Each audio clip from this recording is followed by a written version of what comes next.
let's talk about Salah and on-field stuff and the impact he had on that Southampton game.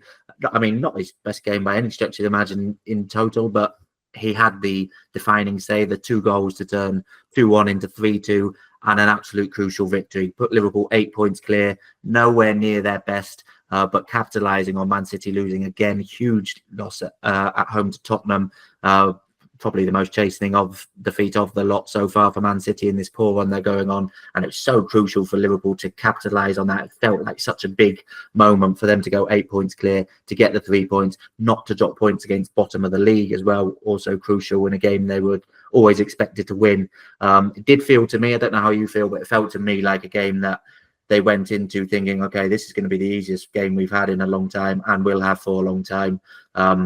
They did some things I don't think they'd do against Real Madrid and Man City. It seemed like they got into it sort of assuming they were going to win the game, and that almost came back to bite them.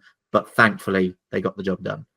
Yeah, I think there was definitely some elements of complacency, as you say. I think, Van Dijk around the penalty situation, that you just can't call that anything other than complacency. He wouldn't, as you say, do that in a game of a bigger magnitude. So definitely that was there. But I also think there was a few other kind of mitigating circumstances really around Liverpool's performance. So, the international break is always one in terms of killing rhythm a bit.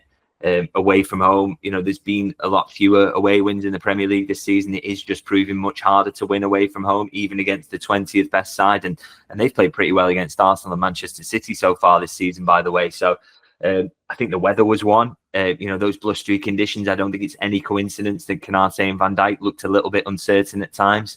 Particularly if there was balls going over the top, it was, swirling around, and the rain, it makes it really difficult. And also, the international break, not just the kind of disrupting the rhythm, but he's had to make changes. You don't have the calm head in there like McAllister. You don't have Luis Diaz, who's been one of the best players this season. So, and also they've got a few injuries. Elliott's only just back there. No Chiesa, no Jota, no Alisson still. So quite a lot really to throw in there. And then Southampton come up with something new in terms of their setup that throws Liverpool. So just a lot for them to deal with, really. And so, and I thought they were basically quite poor up until Southampton go 2-1, really. And I guess where the big credit comes out after that is that they are just phenomenal for 30 minutes. I mean, it just felt like after they go 2-2, that was through a sheer moment of quality from Gravenberch and Salah, just felt like almost certainty that they were going to win the game in the end. And obviously they did. And I think, how good they were in that 30 minutes, and the fact that even when they weren't great in the preceding moments, they basically conceded 2 goals from 2 chances, that you can still come away and think there's actually quite a lot of positives there in terms of mentality, how good they were in that 30 minutes and how dominant they were, and that they did enough in that period for me to deserve to win the game ultimately. And, we talk about sign of champions winning when you're not playing well. That's not true if it consistently happens. But I think Liverpool have played, deserved to win every game they've won so far this season. And this is one where, they probably on that first 60 didn't deserve to win it, but in the end actually ran out deserved winners. So I think there's a lot to say for that. And I think, putting a kind of a difficult afternoon behind you and just getting 3 points is so important at times. And so I think, like I say, a lot of positives to take from it. Yeah, I think if you can get through a game like that and still come away with 3 points, it's a big boost, isn't it? Because you're not at your best. You've hopefully got one of those games out your system, and that game doesn't come up against a much better team who might punish you a bit more. And yeah, you still got the 3 points. And the long and short of it is, as we mentioned, 8 points clear at the top of the table. Only one team, I think, has ever had a bigger lead at this stage of the season in Premier League history. Only all other 3 teams who have had this lead have gone on to win the title at this stage of the season. I mean, we have seen bigger leads than this eaten away at and overturned in Premier League history, but 8 points before the start of December.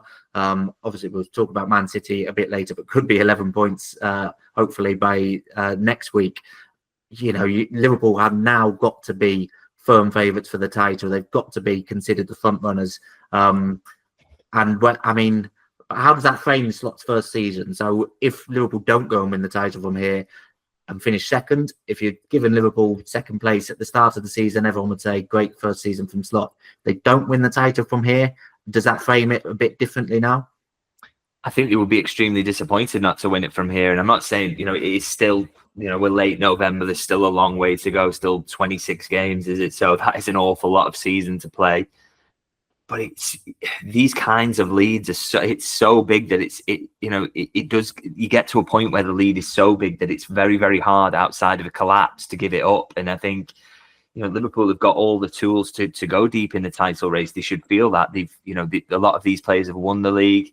The ones who haven't have been in title races. They were top after 30 games last season. So the capabilities there to do it. It shouldn't be that it's a huge surprise at the top and they are where they are. The capability's been there. I think the biggest surprise is that the manager's doing it because he's new, but he seems to be answering every question that's asked of him as well. So yeah, I think you've got to recalibrate your kind of aims on the evidence that you've seen, and on the evidence we've seen, Liverpool should be massive title favourites, and I think they should embrace that. I think particularly as well because the title rivals have got problems. I mean, Arsenal may be starting to solve theirs now and will probably push. But 9 points is humongous, plus a goal difference gap as well.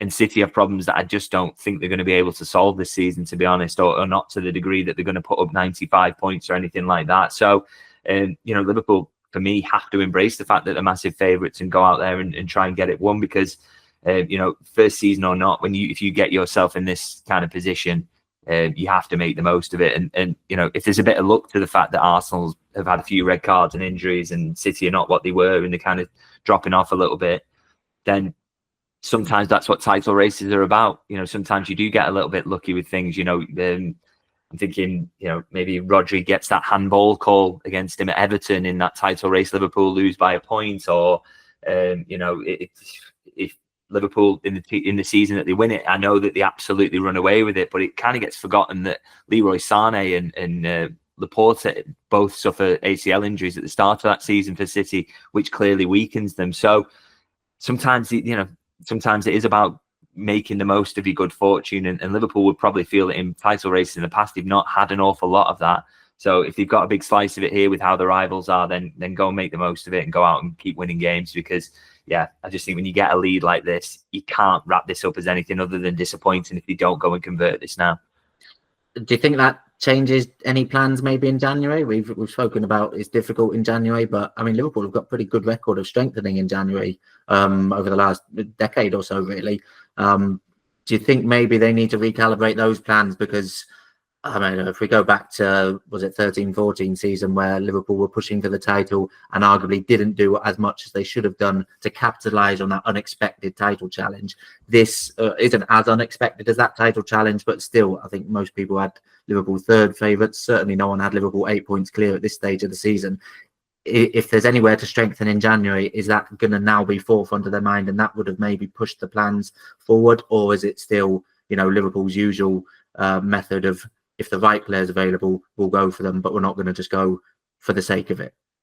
Yeah, I don't think it's going to change their approach at all. I just knowing what Liverpool are like from down the years, I just don't think that they will see it in that way, that they need to get an extra points boost by getting a January signing in, because I don't think that's how they calculate how signings work. And I don't know, there's maybe some evidence to disagree with them when you look at Luis Diaz coming in, for example, and I think he does seem to provide a boost that season. So, but I don't necessarily think that's how they see it. I think they'll think, look, if we can get someone in who's a long-term target in January and that person's available, and for me, the ideal one would be a central midfielder to take a little bit of the load from Ryan Gravenberch. If that player's out there and available and he's someone they want for the next 5 years, they'll go and do it. But I don't expect them to think we've got to get someone in to give us a boost to get us over the line. I think they won't go and get a short-term fix at all.